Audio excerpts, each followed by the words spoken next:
Okay, so setting goals plays a massive part in the coaching that I do. Goals keep us focused, they keep us on track, they help us sustain momentum. Studying at school and university can often be a confusing time with so many tasks to juggle, with so many things that you have to do, right? Studying can be a chaotic time, like you have your exams to study for, but you need to go to the gym too, and you need to spend some time hanging out with your friends. Maybe you have some sports or hobbies outside of your formal curriculum. And it was the case for me. There was just so much going on. And so having a goal allows you to zero in on each day's task with laser precision. Each task that you do, you should be asking yourself, is this task taking me closer to my main goal, or is it taking me a step further away? These goals that I'm going to talk about in this lesson will also help you measure your progress, because at the end of the day, you can't manage what you don't measure. You can't improve on something that you don't measure. Being able to measure your progress can be extremely rewarding and motivating and help keep you focused and on track. And that leads us on to the next benefit. Goals keep us motivated. I remember I made a poll, I think it was about a year ago now, or maybe 8 or 10 months, I don't remember exactly, but I asked my viewers what their biggest problem with their studying was, and the vast majority said that their biggest problem was either procrastination and or distractions. So basically they couldn't pull themselves to their desk to study. So that's where goals will help. So let's consider an athlete that is going to compete in the Olympic Games in 1 year's time. You better believe that they're going to be working out each and every day, whether they feel like it or not, whether they feel sore or not, whether they are tired or not, to make absolutely sure that they're in the best physical shape for when they compete in the Olympics. And that's a really good example of how having a goal can really zone your focus in so that you have a destination. You're not just working for the sake of working, but you're working because you have a destination to arrive at. So for me, I had spent 3 years researching how high performance people become high performance people. So at that point, before I had started university, I was so incredibly driven. I was so motivated. I knew that if I went to university, I wasn't just going to let life pass me by like I did at high school, but I would grind and hustle to do what it takes to get good grades. So I had one goal at university, that was to achieve a 4.0 GPA, or first class honours degree. And that was my main goal, and it was prioritised above everything else. Well, almost above everything else. My physical and mental health were prioritized above everything else, but you know what I mean. I would do what it took to achieve that 4.0 GPA.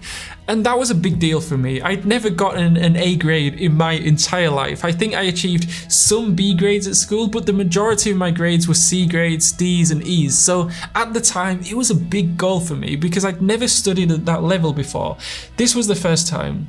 So I had that one goal, my main goal. Then I had a few secondary goals, or like I call them, supporting goals, because these goals are designed to support my main goal. So the first one was to study at least 8 hours a day, 6 days a week. And on the 7th day, on a Sunday, I'd study for just 4 hours that day. That was 52 hours of studying a week, so I basically treated my university like a full-time job. Now, it's important to mention that these 8 hours of studying a day were really extremely focused and very efficient study periods.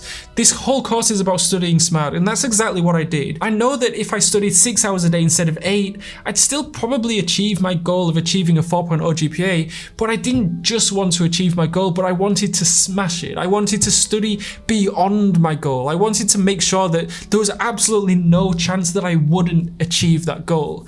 Even if the exams were particularly hard, even if I had some personal problems come my way, even if I had financial problems or other problems that would have hindered my performance, it didn't matter. There was just so much room for error. There was such a big margin of error that there was no way on this planet I would not graduate from university with a 4.0 GPA. And that really was where my mindset was. So that was my first supporting goal.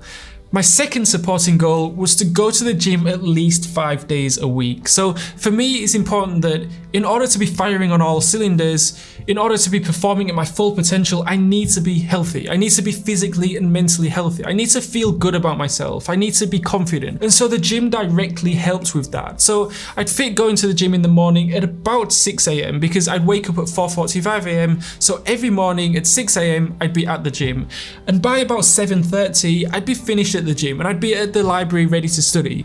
So that was my secondary supporting goal. Now my third supporting goal was a bit unconventional. You see, in my first first year at university, I was so inspired, I was so overflowing with motivation, and I still am, but back then I had kind of just experienced this life-changing moment in my life where over the previous couple of years, I transformed from this lazy and unmotivated person to someone that is super driven and focused. So I wanted to help other people. In particular, I wanted to help other students because that's who I could relate with.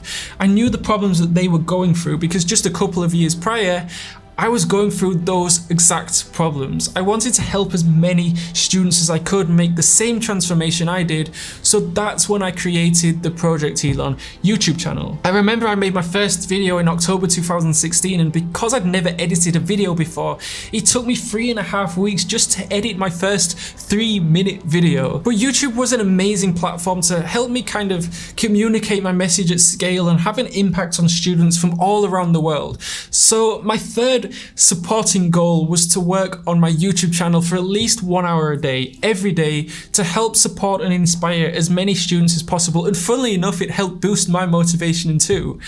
Now, here's the thing. The goals that I set, I stuck to them religiously. There's no point setting a goal like I did of studying 8 hours a day and then whenever you feel tired, just forgetting about it, right? The goal is there for a reason. It was kind of like a target for me to hit, and I took it extremely seriously. And if I didn't manage to study for 8 hours that day, let's say I just managed to study for 4 hours that day, then the next day, those 4 hours that I didn't study would roll over, so then I'd have 12 hours to study that day. And I really did not want to study for 12 hours in a day, so it gave me massive motivation to keep on top of my goals. However, there was one caveat to this. My mental and physical health always comes first. And as highly as I prioritize my studying, as highly as I prioritize my goals, if my mental or physical health were being negatively affected, then I'd take a break from studying. This never did happen throughout my degree, but it was something that I was very mindful of and that you should also be mindful of too.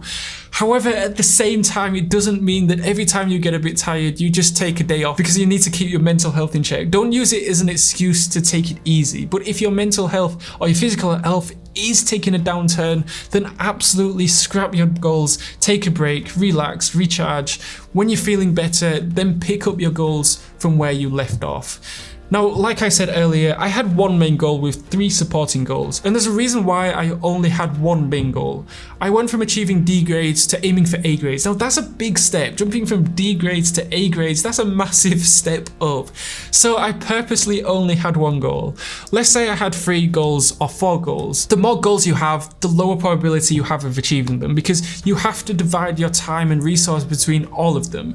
However, if you just have one goal that is clear, that is well defined, that is time sensitive, so you have a deadline of when you need to achieve it by, then you can focus all your time and resources towards that one goal. Now, I was so driven to achieving this goal. I was really strict. I mean, I was super strict. I pushed myself hard at university, and I have absolutely no regrets. I'm glad I did because I think it was probably the first time in my life that I had actually really challenged myself and really put myself out there. When I'm coaching a student, one of the first questions that I ask is, what goal or goals do you want to achieve? Because that's important for me to know what direction to take your coaching and guidance in. But this is the reply that I often get when I ask what's your goal, and I receive the reply to get better grades. But that's not a goal, at least it's not an effective goal. The goals that you set in order for them to be the most effective need to be SMART, S-M-A-R-T. And you've probably heard this concept before, so I won't talk too much about it, but your goals should be SMART. And this stands for specific, measurable, achievable, relevant, and time-bound. So for example, at university, I didn't have a goal of I will study more. That's just not good enough. My goal was to study efficiently 8 hours a day to achieve a 4.0 GPA by the time I graduate. And that's specific, measurable, achievable, relevant, and time-bound. So do keep this in mind when you're setting your goals. And when it comes to studying SMART, you need to ask yourself, is what you're doing actually bringing you closer to your main goal? Everything that you're doing throughout the day, is it supporting you or is it distracting you? Your goals should be something that you think about throughout the day. They should be ingrained into your everyday life and help you with decision making and keep you focused and on track with leveling up your grades. And if you do have any questions about this lesson, or if you're willing to share your SMART goals, I'd love to hear them. Drop them below and I'll do my best to reply to all of your comments.